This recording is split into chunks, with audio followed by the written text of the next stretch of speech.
Welcome, Greek U Nation, to episode number 273 of the Fraternity Foodie Podcast.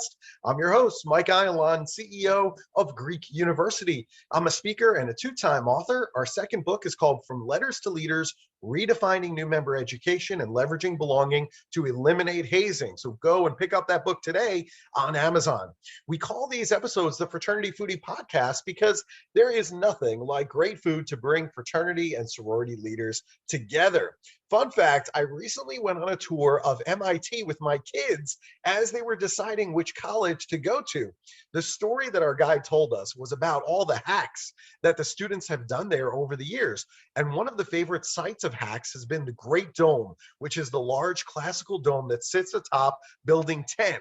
In May of 1994, there were some inspired hackers that created what might just be one of the most famous dome hacks of all time by placing what appeared to be a real MIT campus police cruiser on top of the dome, complete with flashing lights. Now, this car turned out to be the outer metal parts of a Chevy Cavalier attached to a multi-piece wooden frame, all carefully assembled on the roof over the course of one night.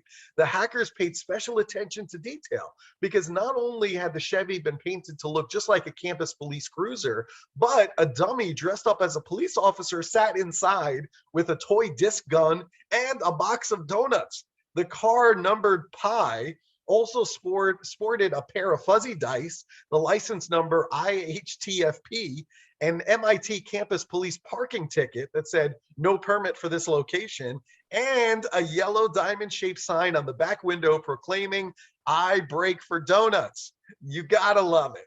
Our next guest is Mark Herschberg.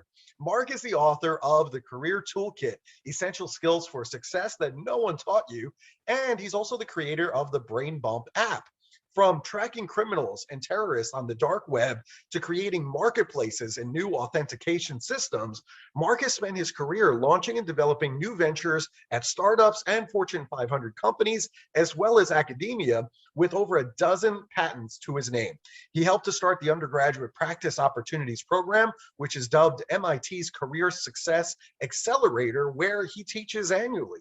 At MIT, he received his BS in physics, a BS in electrical engineering and computer science, master's in engineering, electrical engineering and computer science, focusing on cryptography. He was one of the top-ranked ballroom dancers in the country, which is fascinating because both of my parents are ballroom dancers in New York City.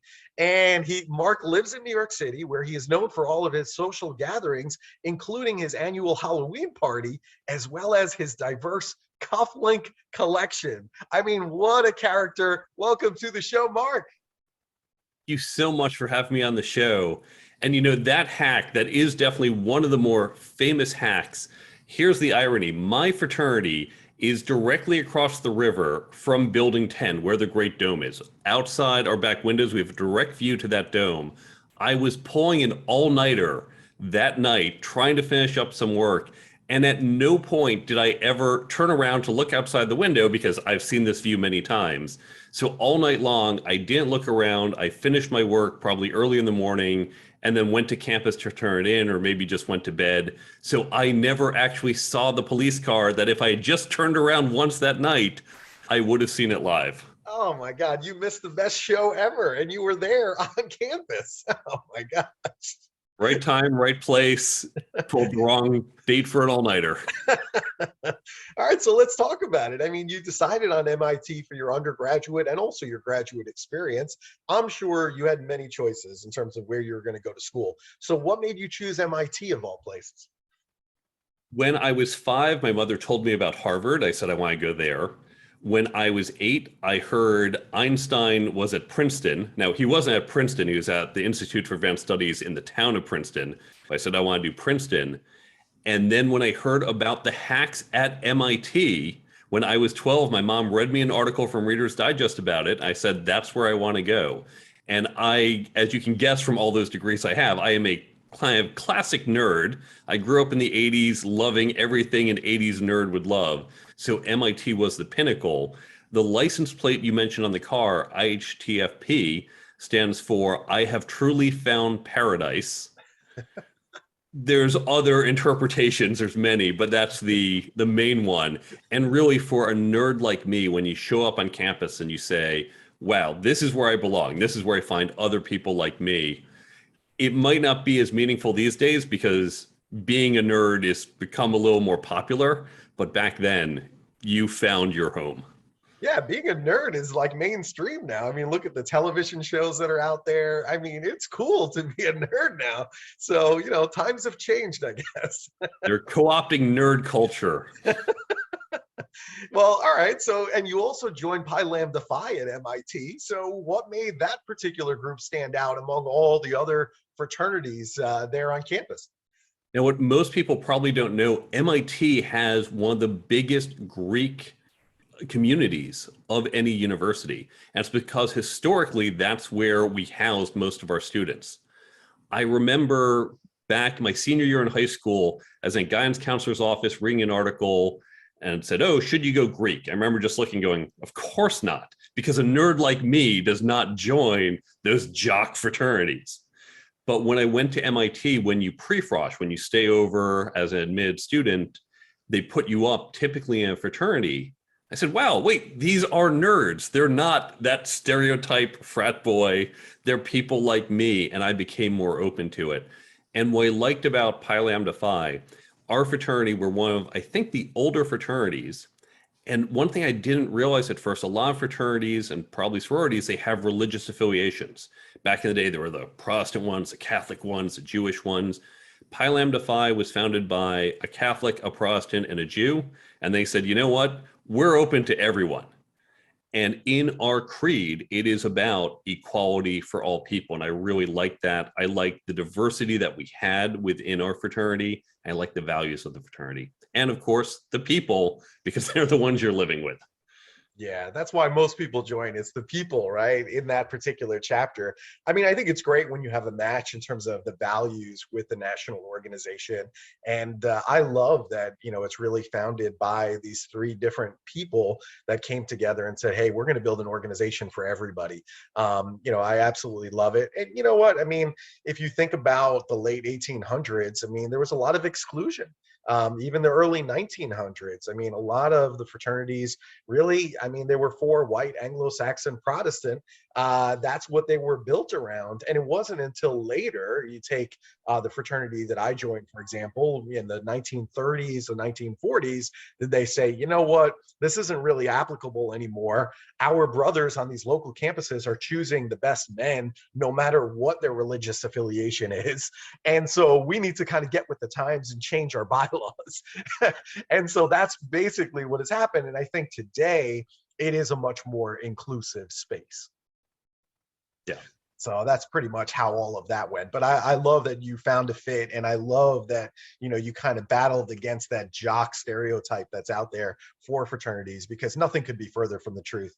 I think that there's a fraternity out there for every man. I think there's a sorority out there for every woman.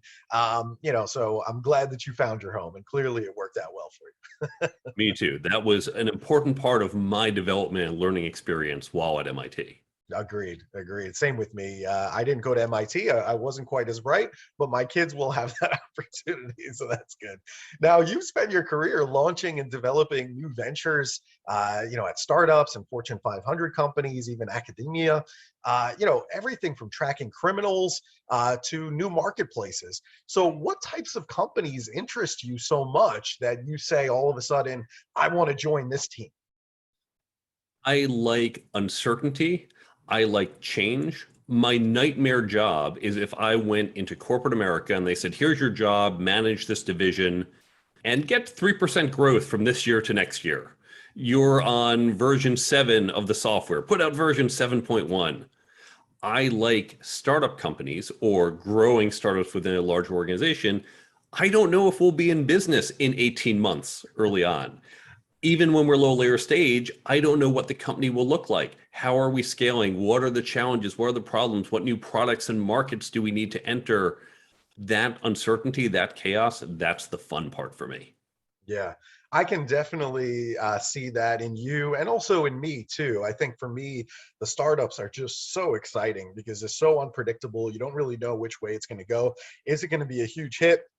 Is it going to be a flop? We don't really know in the beginning. We just have this idea, and we want to test it out. And so, I've always said, I'd love to be there from startup to about $25 million in annual sales.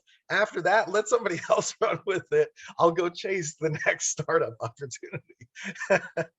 So yeah, I think that's fantastic. And you It's helped even us. fun.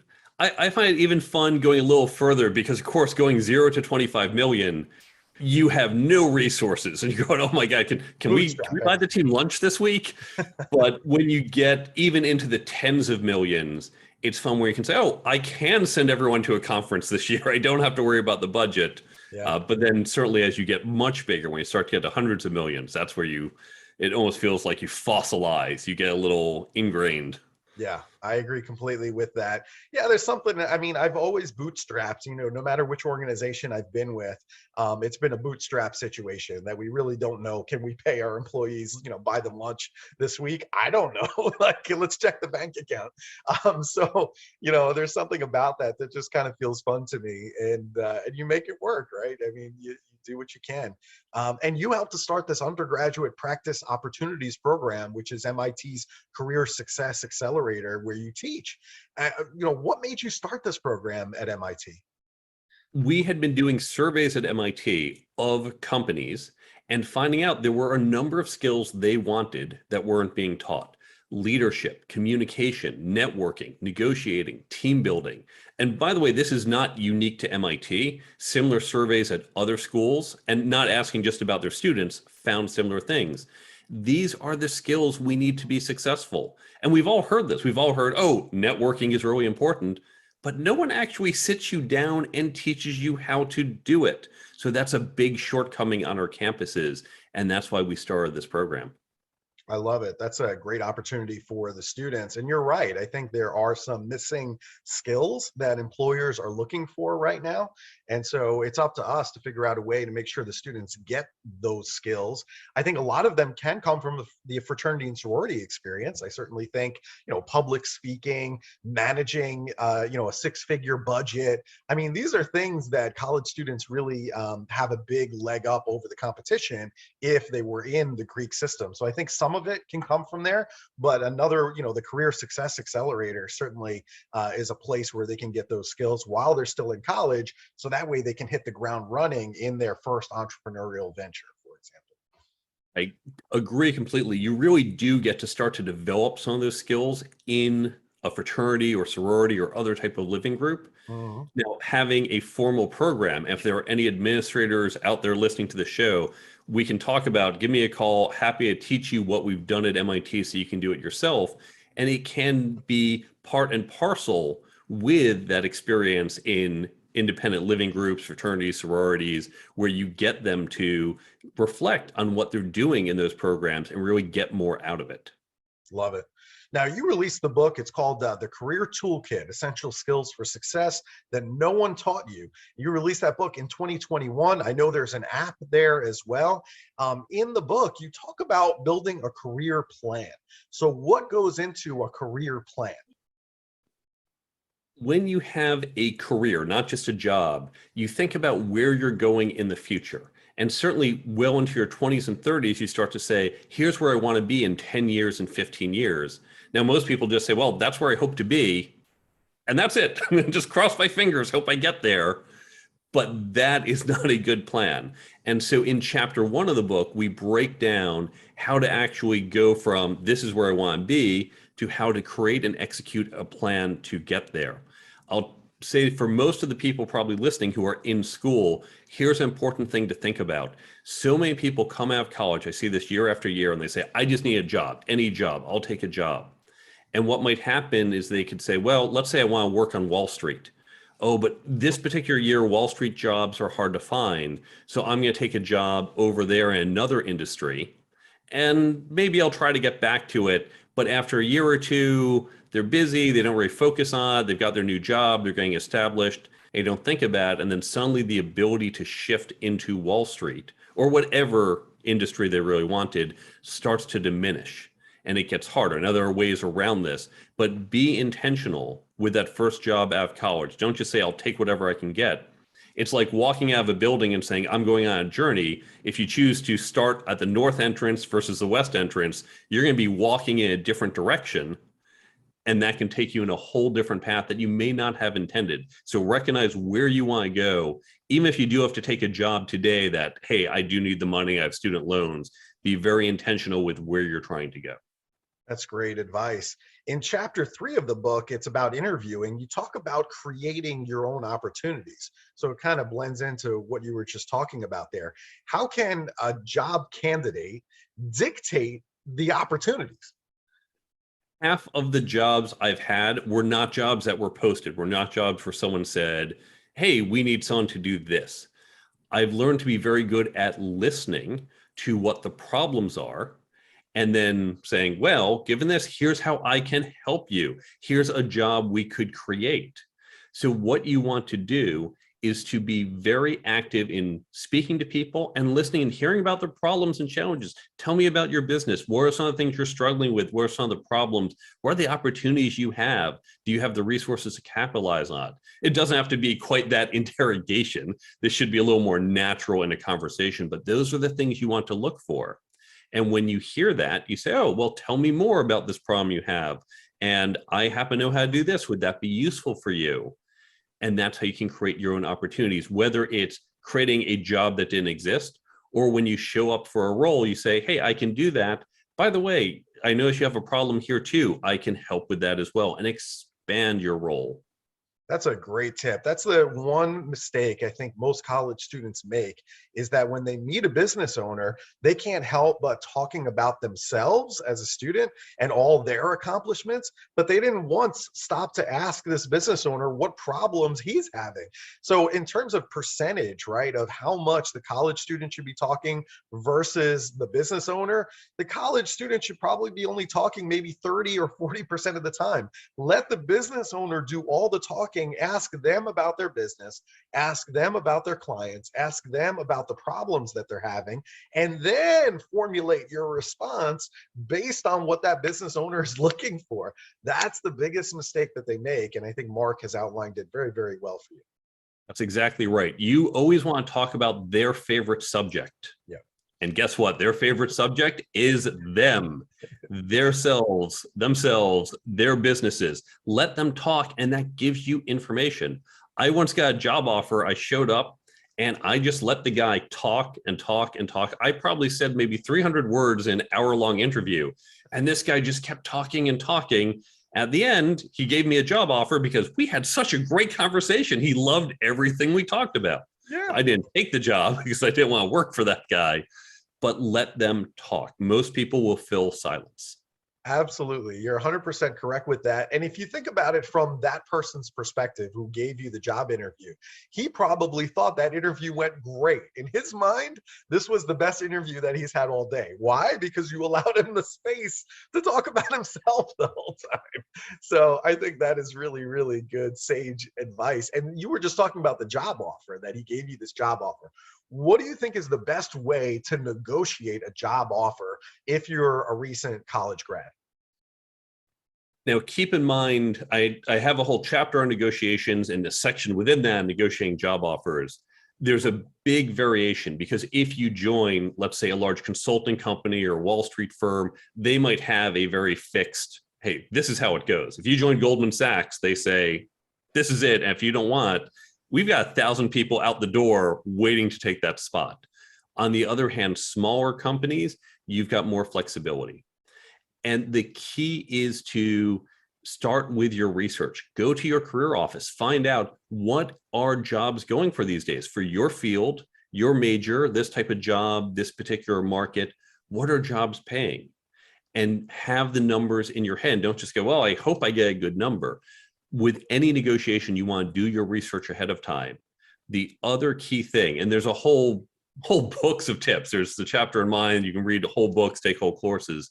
But the key thing is to never just say, I want. Well, I want more money. Well, guess what? I want to pay you less money. I don't care what you want, but if you can justify it in some way, whether you say, here's the standard, here's what other people are getting from my college for this type of job, or I looked up what payment is online, or here's why I'm not just the average person. I've done all this. My last 3 summer internships were at your competitors, so I've got a little more experience or knowledge that would be helpful. Do things to justify why you're asking for something. Love it. And in chapter 5, you talk about the 4 roles of a manager. What are those 4 roles for a manager? Because we've got a bunch of exec board members who are listening right now, and they don't really understand their role as a manager. There are 4 things every manager has to do, no matter your level. And the first is, as a strategist, you need to think big picture. Where are we trying to go? And your particular skill set. So when I'm with an executive team, I'm typically the CTO, the chief technology officer, or the chief product officer. So I'm going to say, well, for this goal of ours, here's how we can potentially solve it with technology or products. Meanwhile, the CFO, the chief financial officer, will say, well, you know what? Here's some different finance things we can do. Here's how we can get more money or approach things a certain way. And we're all going to come together on our big picture strategy, and then, of course, solve the main business problem. The second thing everyone has to do is translate. We all have a unique set of knowledge, ability, and experience. So I know technology better than other people on my team. And when they say, hey, we need to build this, I'm the one who then has to take whatever this is and explain it to the engineers in technical terms. Can't say, oh, do this and go off and hopefully get it right. Let's actually explain what this means. And when the engineers come back and say, well, look, we can do this, it's going to take 6 months. Here's what we can do in 3 months. It's not exactly that, but it's kind of close. I have to translate that back to the business folks, say, here's what we can do. Here are the options. And I got from the engineers in very technical terms, but I'm going to explain it in general terms. So we all need to translate from our domain into the domains of other people. Third is planning, is just the execution. Okay, we have to get this done in the day-to-day project plan, and how are we doing, and are we on target, are we on budget? So that's the actual planning. And then coaching, because when you're a manager, you are managing other people, whether that's formally, as I have employees under me, or maybe you're just a leader in your organization, but when you're doing this event, whether it's a party or you're doing the cleanup this weekend as part of your charity work, you're organizing people, and you need to coach them as well. You need to develop people. And especially, by the way, senior leaders in your organizations, look to who are your freshmen and sophomores, who are your leaders tomorrow. Can you train them up so they don't just show up and go in cold when they take over your role? So we need to develop the people under us. So those are the 4 things: the strategist, the translator, the planner, and the coach. Bingo. You nailed it on that answer. And you're absolutely right. I think that's one of the areas where fraternity and sorority really struggles, is that officer transition. You know, it's great that you did a great job as chapter president of PILAM, but the question is, you know, are we going to be able to sustain that once you graduate and you leave MIT? Who's going to run the fraternity after you? And so that's part of your job, is to make sure that you're mentoring and coaching the next generation that are going to take your place, right? You mentioned the ballroom dancing I did. I was on the MIT ballroom dance team. And because it's not an NCAA sport, the team was open to not just students, not just undergrads, but grad students, staff, faculty, and alumni. Now, I oversaw collegiate dancing in the Northeast for a number of years. And what I saw, the better teams were ones that had alumni stick around, and they didn't have that turnover. They didn't have the, you show up as a sophomore, you become an officer as a junior, senior, you get really busy and you walk away, and you get that constant turnover. By having grad students, by having alumni, by having others who are around, you had a lot more experience, and you had folks who were there to guide whoever the officers happened to be. And so you obviously might not have a lot of alumni as officers of your organization, but having them around, having, for example, a recent council of people 0 to 5 years out who are just advisors to your executive team could be helpful. You want to keep those ties and really lengthen the time where you can benefit from experience, instead of just someone figures it out in the last 2 months of their tenure and then they move on. Great advice. And I'm jealous that you're a ballroom dancer. You know, my dad, both of my parents are ballroom dancers. My dad calls himself Cha Cha Dan, if that gives you any indication. And, you know, he always said to me, even as a young kid, you know, when I was like 13, 14 years old, you know, he said, you really should learn ballroom dancing because you have no idea what an advantage you're going to have over the other guys. Because, you know, like basically my dad goes to a wedding, right? And there is a line of women that are ready to dance with him as soon as the DJ starts playing a song. I mean, they're lined up. I mean, you can sit there and watch it 20 people deep, right? Because they just want the opportunity to dance with my dad. So, you know, maybe that's something in hindsight I should have picked up, but I didn't. I do recommend it to college students because it's an expensive sport, but at your university, you can do things a lot cheaper. So think about giving it a try. It also, by the way, helps you with your public speaking. I love it. I absolutely love it. And I agree wholeheartedly. If you can do that for free or next to free at college, go and do that and get that experience. Now, you know, before we go, I really want to ask your opinion on this because, you know, we talked about officer transition and where maybe fraternities and sororities are lacking. You know, what are fraternities doing right today, in your opinion? And in your opinion, what are they doing wrong? Let's start with what they're doing wrong. When it's just, hey, we're a group of people and come together and, well, we party and maybe we have some meetings and we do a few other things. And it's just kind of a collective group that just does occasional stuff. I think you're not getting a lot out of it. And sometimes that stuff can be bad. We certainly know the dark side, that stuff is drink more. Mm-hmm. That's not all fraternities. In fact, I appreciate that mine said, we don't care if you don't drink, because I didn't drink when I first showed up to MIT. So just you're missing your potential or you're directing people in the wrong direction.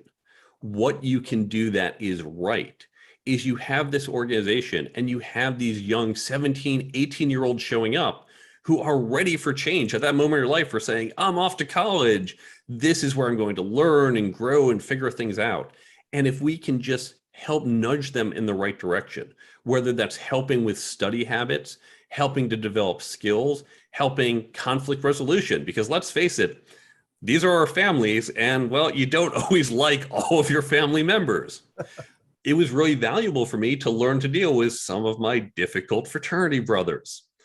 And so learning these skills, think about the positive skills you want to learn. As you pointed out, we can get so much of that in our Greek life.